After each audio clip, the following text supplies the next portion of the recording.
hermanos.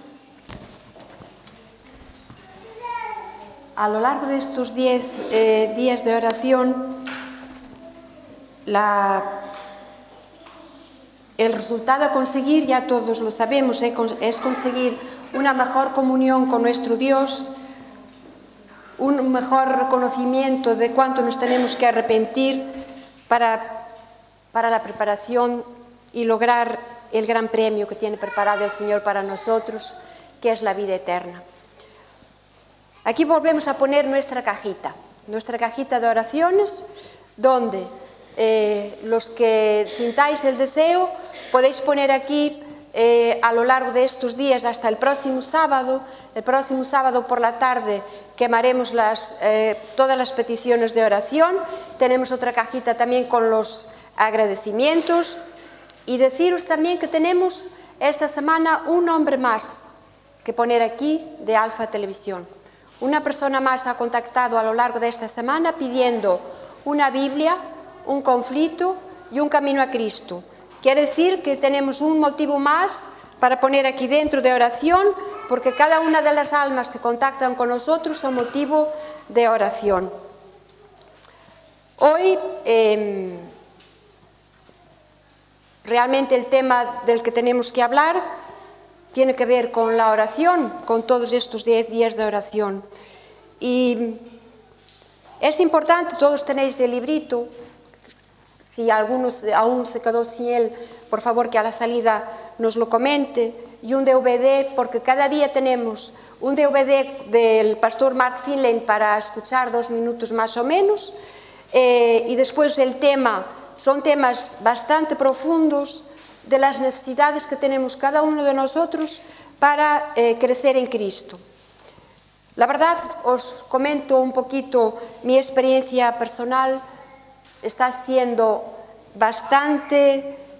Parece ser que cada vez que hacemos un programa de oración vamos subiendo un escalón más, ¿no?, en el sentimiento de comunión con el cielo, del poder parar y estar ahí el tiempo que nos haga falta para poder reflexionar, porque es tan profundo el tema que cada renglón tiene un mensaje bastante profundo para nuestras vidas. Y justamente al principio nos hace una serie de preguntas, que creo que cada una de las preguntas también son importantes para que meditemos y reflexionemos. Nos dice así: también deciros que para buscar el tema de oración he cogido el librito que tenemos, el deseado y Hechos de los Apóstoles. Son, la verdad, libros de bastante alimento para nuestra vida espiritual. Nos hace determinadas preguntas Mark Finlay. ¿Por qué los discípulos tenían una fe tal que desafiaba la muerte? Es importante pensar sobre el tema. Si hoy y preguntarse, inmediatamente me vino en mente preguntar: ¿estoy yo preparada hoy, si tuviese que dar mi vida por Jesús? ¿Mi fe es tan fuerte que podría ir sin vacilar?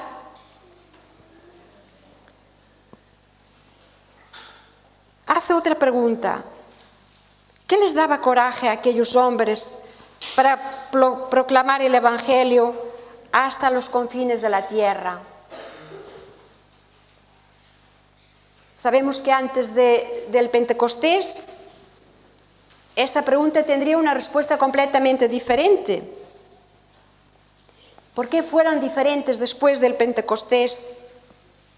Nosotros a lo largo de estos días de oración, 10 días de oración, podremos llegar a lograr esta fuerza, este empuje que tuvo cada uno de los discípulos después de vivir la maravillosa experiencia del Pentecostés. ¿Por qué hombres como Pedro, llenos de autosuficiencia jactanciosa, se convirtieron en hombres obedientes y sumisos? ¿Por qué hombres tan desconfiados, siempre llenos de dudas como Tomás, se transformaron en hombres de una fe recia y sólida como una roca? ¿Por qué hombres como Santiago y Juan, los hijos del trueno, cambiaron y llegaron a ser hombres humildes, siervos del Señor? ¿Por qué aquellos hombres fueron tan diferentes después del Pentecostés? En El deseado de todas las gentes, la hermana Elena White hace una descripción bellísima de la siguiente escena. Jesús se encuentra con sus ya 11 discípulos, pues Judas acababa de abandonar el aposento alto justo después de la Santa Cena. Y Cristo, solo con los 11, situaros en ese lugar, 11 discípulos, un poco confundidos con Jesús. Jesús sabía lo que esperaba de allí a muy poquitas horas. Sabía el gran drama el cual él tendría que pasar, pero también sabía por todas las pruebas que tendrían que pasar los discípulos. Entonces, mirando a sus discípulos con amor divino y con la más tierna simpatía, les habla de su inminente separación. Esto les deja bastante inquietos a los discípulos. Me imagino a aquellos hombres todavía rudos, con sus miradas ansiosas, preguntándose de qué les está queriendo decir su maestro. No entienden. Dice que el temor se apoderó de ellos, se acercaran aún más al Salvador. ¿Qué les estaba intentando decir? No podía ser. Seguro que no lo estaban entendiendo bien. Y nuestro Maestro, nuestro Señor, empieza con las dulces palabras de Juan 14. Os invito a buscar Juan 14.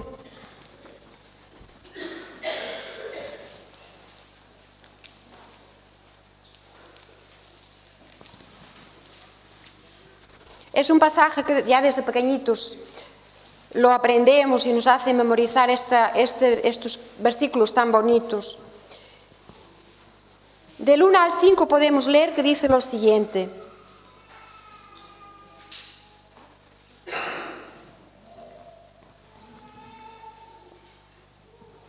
No se turbe vuestro corazón. Creéis en Dios, creed también en mí. Ya nada más empezar entendemos y percibimos la dulzura en las palabras de nuestro Señor. Y en la casa de mi Padre muchas moradas hay, y si así no fuera, yo os lo hubiera dicho. Voy pues a preparar lugar para vosotros. Y si me fuere y os preparare el lugar, vendré otra vez y os tomaré a mí mismo, para que donde yo esté, vosotros también estéis. Y sabéis dónde voy, y sabéis el camino, le dijo Tomás. Era el experto en las dudas. Señor, no sabemos a dónde vas. ¿Cómo pues podemos saber el camino?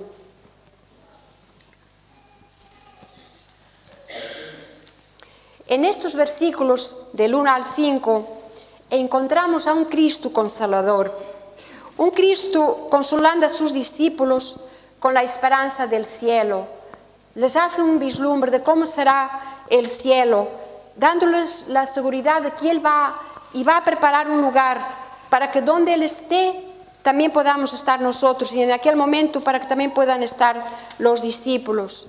Pero esas palabras de consuelo todavía no las acaban de entender los discípulos. Todavía tendrían que vivir momentos muy amargos para llegar a entender la gran promesa de Juan 14.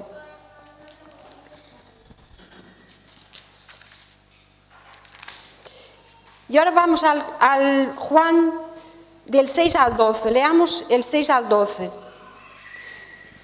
Jesús le dijo: yo soy el camino y la verdad y la vida. Nadie viene al Padre sino por mí.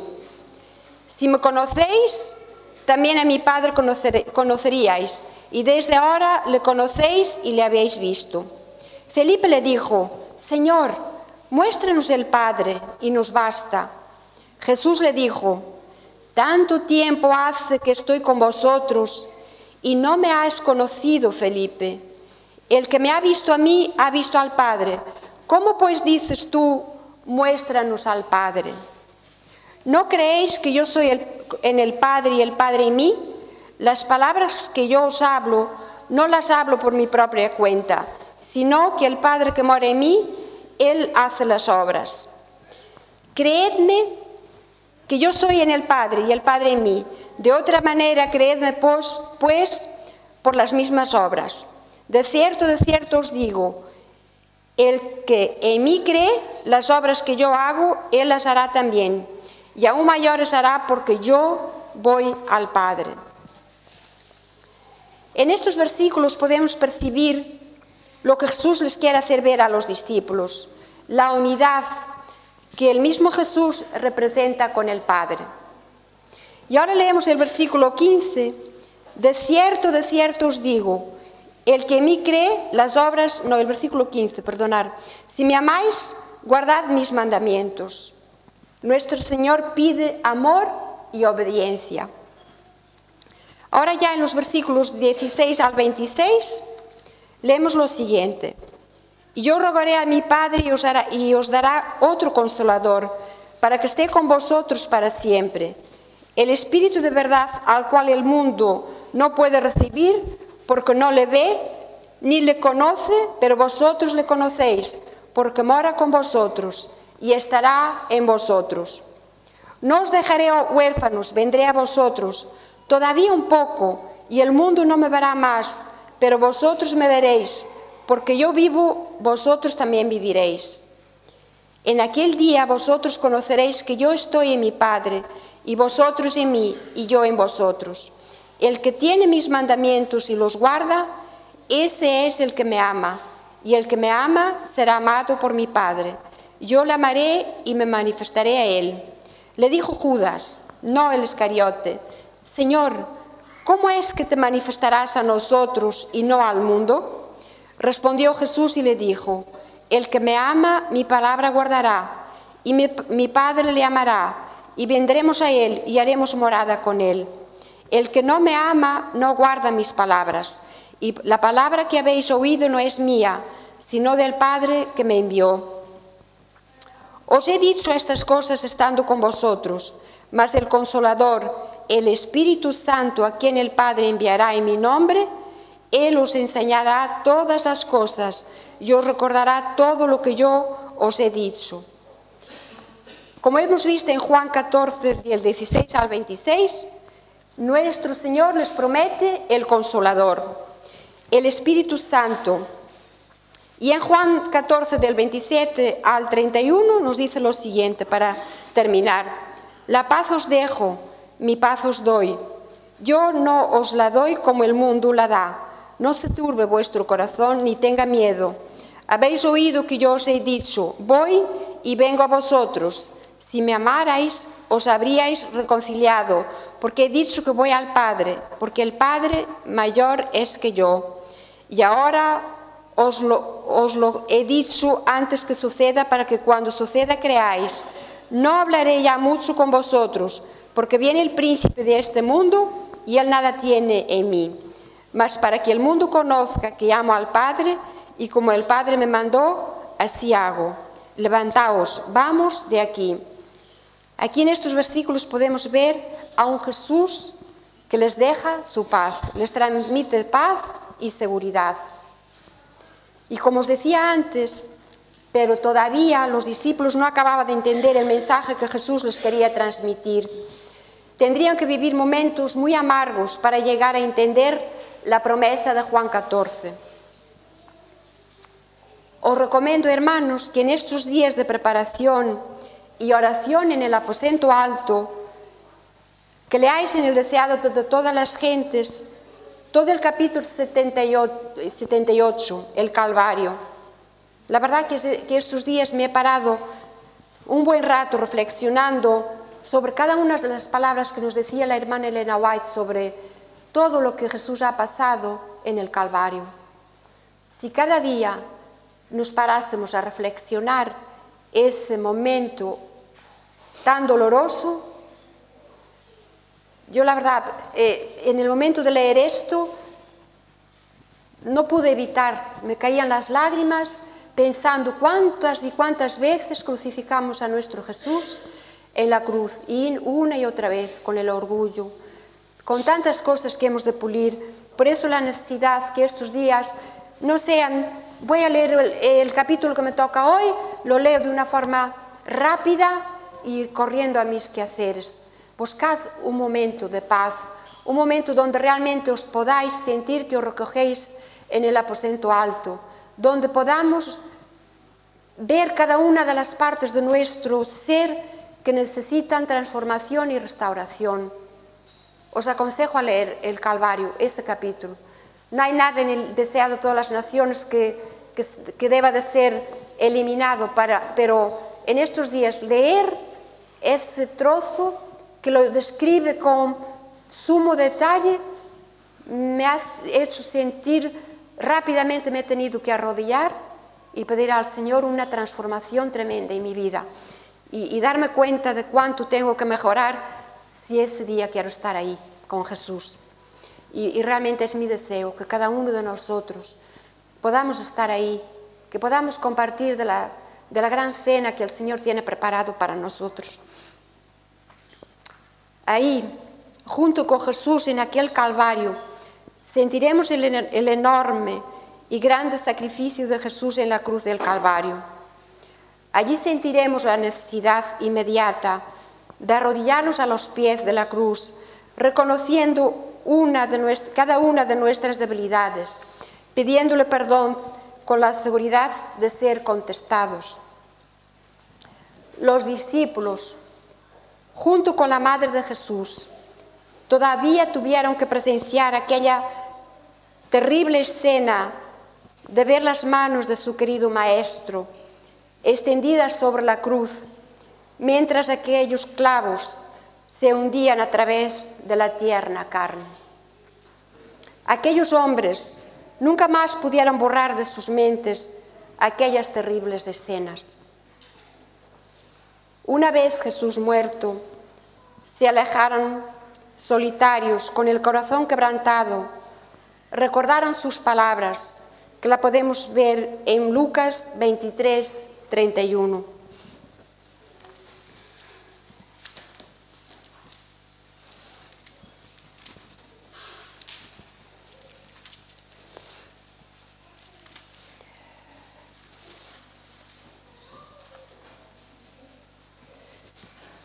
Jesús les dijo: porque si en el árbol verde hacen estas cosas, en el seco, ¿qué no se hará? Lo bonito, tenemos esa promesa también. 3 años estuvieron con Jesús, escuchando y escuchando cada una de sus palabras. Pensaban que entendían, pero no entendían en parte. A nosotros también se dice que tantas cosas que leemos ahora, que nos pasan por alto, pero que es menester leer en el momento de dificultad, en el momento de necesidad. ¿Cuántas porciones de las Escrituras vendrán a nuestra mente para que el Espíritu Santo pueda obrar en nosotros y consolarnos? En Hechos de los Apóstoles nos comenta la hermana Elena White que los discípulos, aplastados por el desaliento, la pena y la desesperación, se reunieron en el aposento alto y cerraron y atrancaron las puertas, temiendo que pudieran sobrevenir sobre ellos la misma suerte de su amado. Fue allí donde el Salvador, después de su resurrección, se les apareció por 40 días. Cristo permaneció en la tierra, preparando a los discípulos para la obra que tenían por delante y explicándoles lo que hasta entonces habían sido incapaces de entender y comprender. Antes de ascender al cielo, Cristo dio a los discípulos una gran comisión. Tenían que realizar su obra en el nombre de Cristo. En obediencia a la orden de Cristo, aguardaron en Jerusalén la promesa del Padre, el derramamiento del Espíritu Santo. Pero algo importante, Mientras esperaban, los discípulos no guardaron ociosos. Cumplieron la promesa de Jesús, obedecieron, se humillaron sus corazones con verdadero arrepentimiento y confesaron su incredulidad.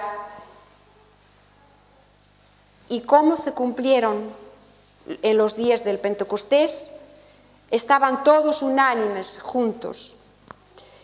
Y de repente vino un estruendo del cielo, como de un viento recio que corría, el cual llenó toda la casa donde estaban sentados.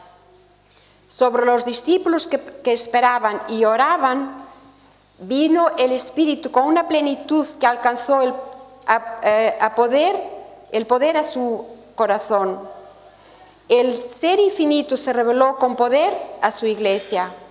Era como si durante siglos, ahora el cielo se regocijara en poder derramar sobre la iglesia las riquezas de la gracia del Espíritu. A nosotros hoy también se nos hace esa promesa. Y bajo la influencia del Espíritu, las palabras de arrepentimiento y confesión se mezclaron con cantos de alabanza por el perdón de los pecados. Yo la verdad siento esa necesidad. Para mí 10 días de oración no es cualquier cosa. Para mí 10 días de oración es replantearme mi vida de cristiana. Es pararme y reflexionar en qué partes de mi carácter he de mejorar, no preocupándome con mi hermano que está a mi lado. Empezaré por mí y solamente por mí, y la transformación en la iglesia será posible. A los discípulos se les aparecieron lenguas repartidas como de fuego que se asentó sobre cada uno de ellos, y fueron todos llenos del Espíritu Santo. Después de este episodio, aquellos hombres nunca más volvieron a ser hombres rudos, torpes y dudosos. Se transformaron en hombres confiados y seguros en el cielo. Eso es lo que el Señor espera de nosotros. Hombres listos para concluir la misión a la que habían sido llamados. Ojalá nosotros también seamos hombres y mujeres listos a la misión que se nos ha llamado. A lo largo de estos 10 días de oración y ayuno, que será el ayuno el próximo sábado para los que deseéis hacerlo, tenemos la gran oportunidad que nos concede el Señor de recogernos en el aposento alto, humillándonos, reflexionando cada día en aquella escena terrible del Calvario. Dice la hermana Elena White que cada día deberíamos reflexionar más o menos 1 hora sobre la escena de la cruz y reconocer la gran necesidad de transformación, la necesidad del derramamiento del Espíritu en nuestras vidas. Donde el resultado sean personas transformadas, vidas transformadas e iglesias transformadas. Y que así podamos cumplir lo que el Evangelio nos dice: id y predicad a todas las gentes, pueblos y naciones.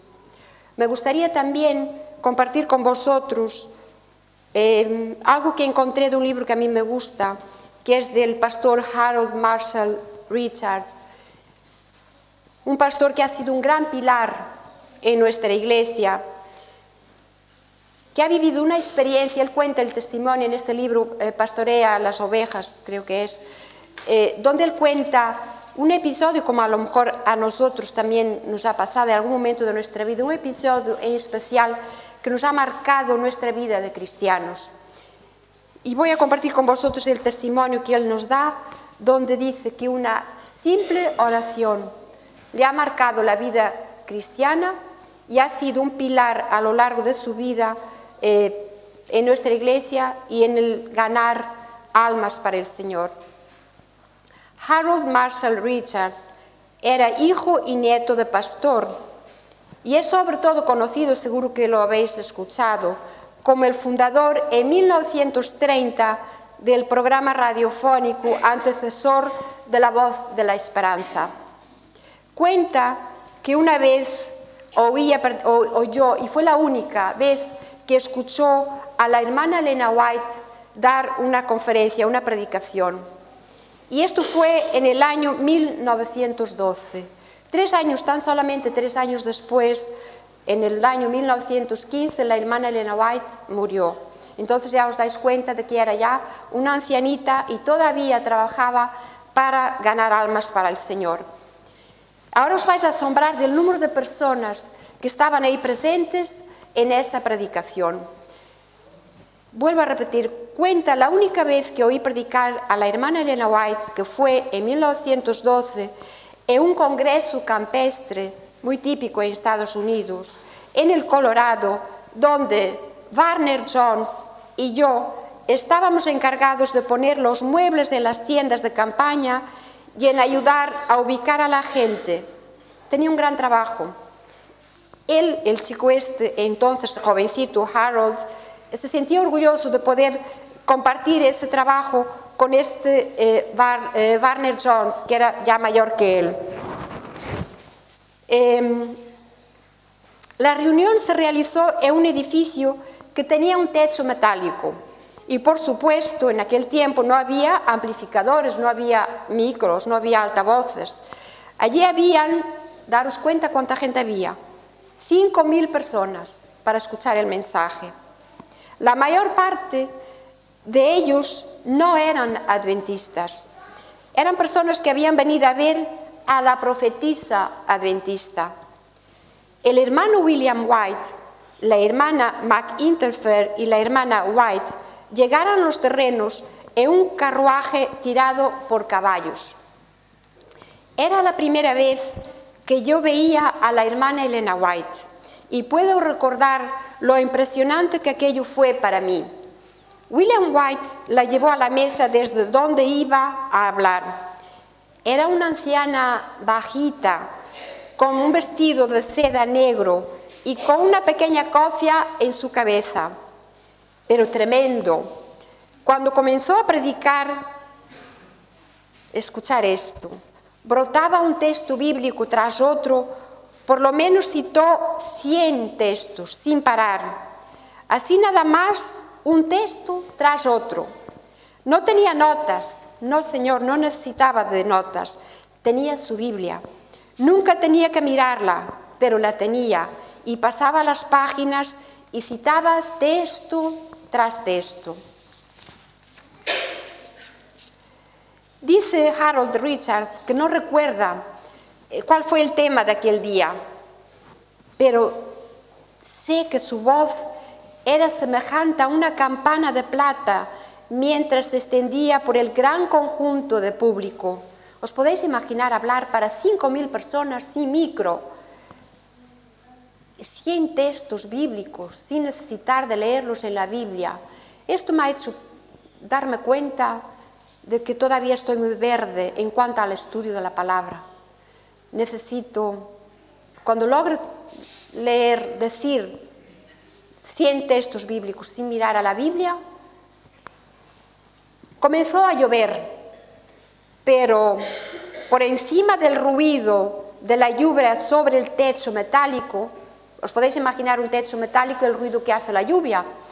Pues esta mujer tuvo que hablar por encima del ruido que producía el techo metálico.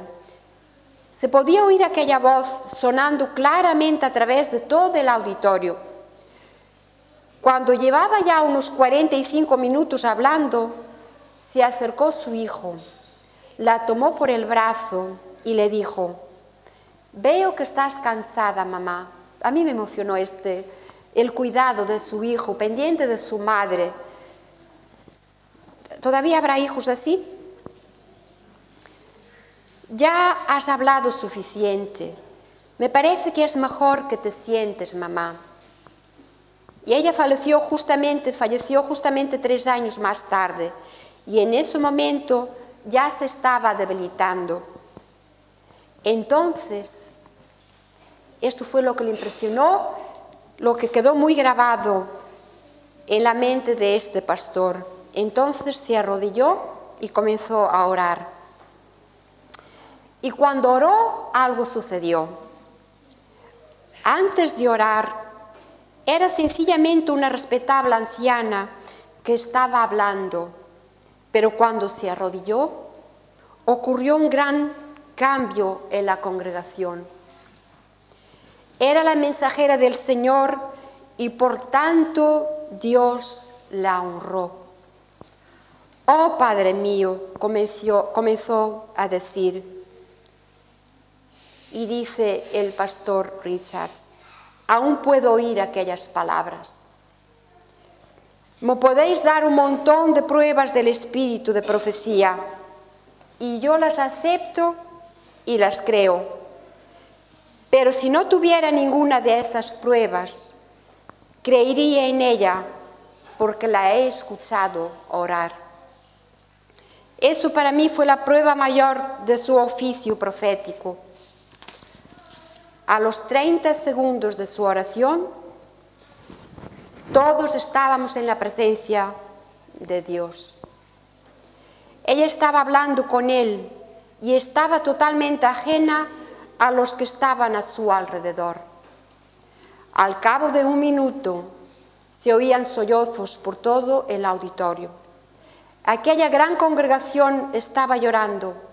Mientras oraba había una sola idea, una convicción del Espíritu Santo, el Espíritu del fuego santo, el Espíritu de Dios.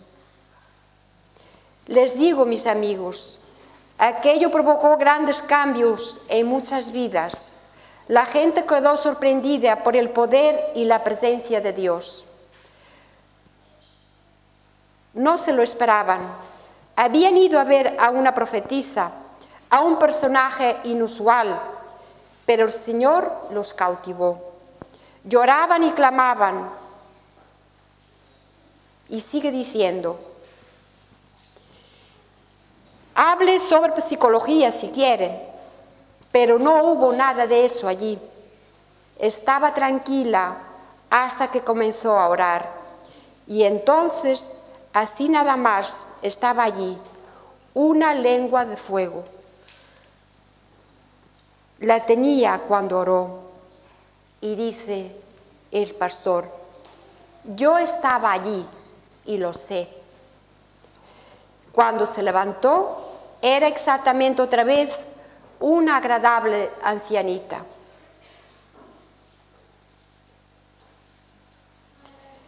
Si nos volvemos a las Escrituras, podemos recordar un momento similar. Seguramente que enseguida sabéis a qué versículo me refiero.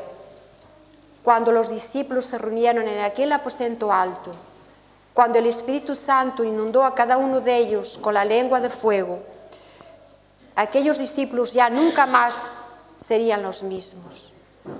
Empujados por la fuerza de este Espíritu, salieron afuera, predicaron el Evangelio y, igual que en aquel entonces, muchísimas almas, 3.000, más de 3.000 personas, sintieron la misma fuerza del Espíritu Santo en sus vidas y lo único que pudieran fue clamar con el corazón angustiado y preguntar, hermanos, ¿qué haremos? El Señor había actuado en sus vidas. ¿Y nosotros? ¿A qué esperamos para que el Señor actúe en nuestras vidas? Para que realmente sintamos la fuerza del fuego, de la lengua del Espíritu Santo en nuestras vidas, en nuestra iglesia.